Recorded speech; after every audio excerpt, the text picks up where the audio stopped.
Come on, students of the Pine Glen 5th grade. We should go to SeaWorld for our next field trip.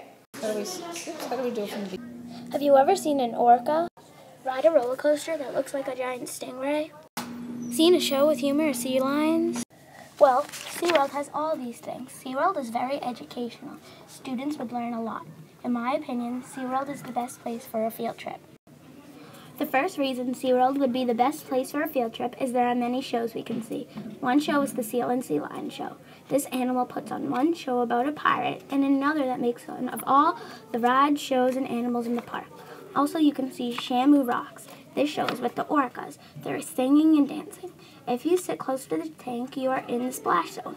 In the splash zone, Shamu gets you soaked. The orcas put on another show called Shamu Believe. This show puts on a story about a boy that receives a necklace that has a whale's tail. It was very inspirational and made me love orcas and want to be a Shamu trainer. During the show, an audience member gets called up and receives a whale's tail necklace and touches Shamu. Finally, the dolphin show. The dolphin show is like a play. The trainers dress in costumes and do acrobatic tricks with the dolphin.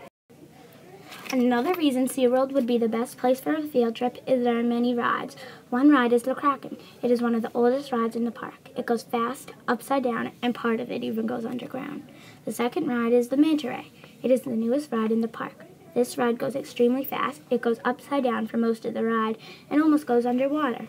Another ride is Journey to Atlantis. It is huge, really dark. It has colorful sea creatures, scary sea creature, and as you go faster, it gets darker and scarier.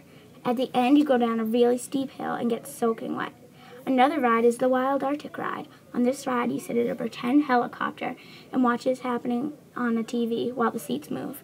The final ride is the Shamu Express, which is a small roller coaster that is made to look like an orca.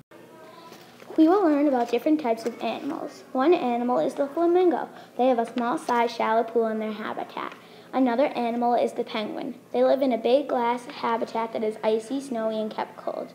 Also, the manatees. The manatees in the park have all been rescued. They have a whole exhibit for them there called Manatee Rescue Center.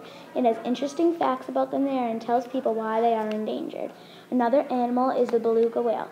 They live in a big glass tank filled with water so you can look through it to see them. Also, they have a stingray exhibit where you can touch the stingrays and feed them. Another animal is the shark. They have all different types of sharks, big ones and small ones. You can see them all at the restaurant Shark. And if you go downstairs, you can walk through a huge tunnel that runs through the tank. Another animal is the dolphin. You can find the baby dolphins at the dolphin nursery and the adult ones at the dolphin show or at the dolphin exhibit, where you can feed them and touch them. Finally, my favorite, the orcas. The orcas are the biggest tourist attraction at the park. They are the largest animals at the park. You can see them when you go to their shows, Shamu Rocks and Shamu Believe. Come on, students of Pine Glen School, grab your orca collection and waterproof video camera because we're going to SeaWorld. It will be a trip full of shows, rides, and animals. Tell your teacher that SeaWorld would be the best place for a class field trip. A special thanks to these people for letting me use their pictures. I love orcas, oh yeah.